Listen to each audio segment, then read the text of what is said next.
So you can sit wherever you like. Oh gosh, remember the girders and the wire?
If that doesn't happen, then next spring.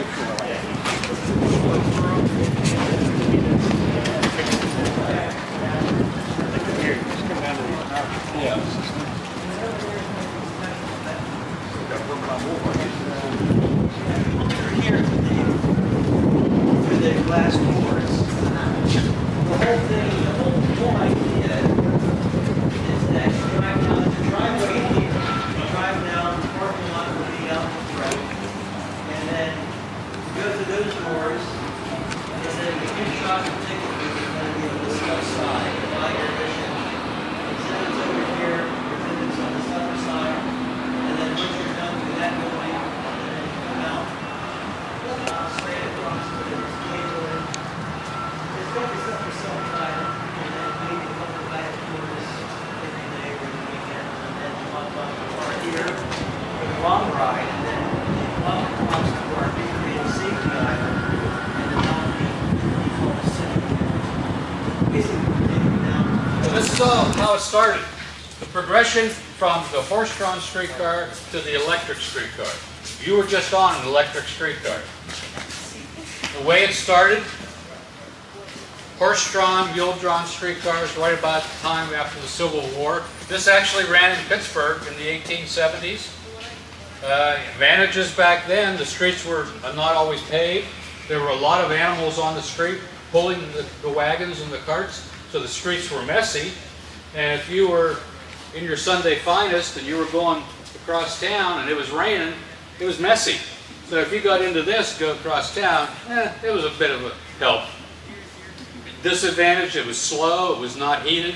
At night they used a kerosene light. So the next step was the cable car. If you've been to San Francisco, they have cable cars. The way a cable car works is, there's a big building, usually it was steam powered, it turned a big spool, and it had a cable that continuously ran underground. So if you've been there, you'll see the cable car operator pull that handle. It grabs that moving cable underground, and it pulls the cable car around the streets. About a decade that lasted. They said, we're tired of digging up the roads and putting all these cables in there and all these pulleys. Electric motors are now big enough to power a streetcar. Cable cars went out of style and the electric streetcar came in. So that's what you were just on, the electric streetcar. The way it works, we put that pole up on the wire, 600 volts DC, comes down the pole, powers an electric motor in the wheels. You'll hear an air compressor running.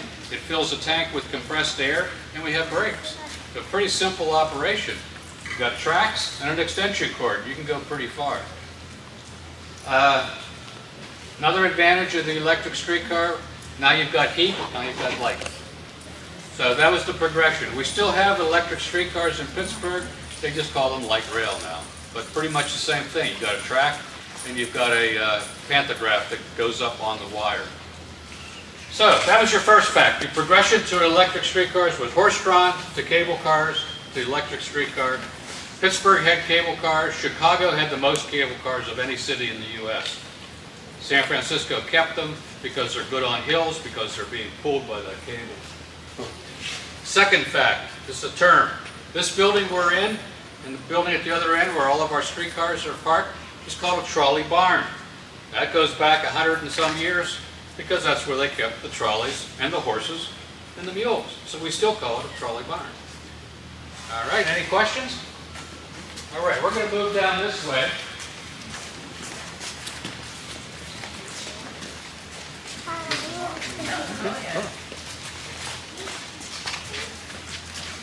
I get a question, are all these operational? From here back, they are not. This one is operational, this one is operational. Everything this way is operational. The ones in the back here, one day maybe restored, and some of them will just fall in artifacts. Not my favorite, but one of my 2 or 3 favorites at this museum. Nothing special, and nobody pays much attention to it. But I'm a great fan of Philadelphia trolleys. Yeah. Those particular trolleys of that style were taken out of service in '57. I remember riding one like that in '56 or '57 as a young kid. Oh, wow. That's cool. There's a very unique trolley over there, 2227. That's a Cincinnati car. Every one of these trolleys that you look at has one trolley pole because it gets the power from the top, goes down through the controller to the motor, and rounds out through the rails.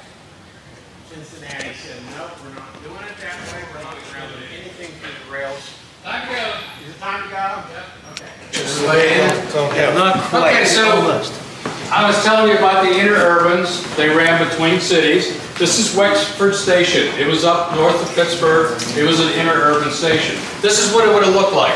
You got the streetcar lines coming in. Here's the station in the back. You change the streetcars, continue on your journey. I'm an airline pilot. Think about flying on the airlines, right? You're going to Las Vegas, you might go to Chicago, change airplanes and continue on. It's the same thing, only it was streetcars.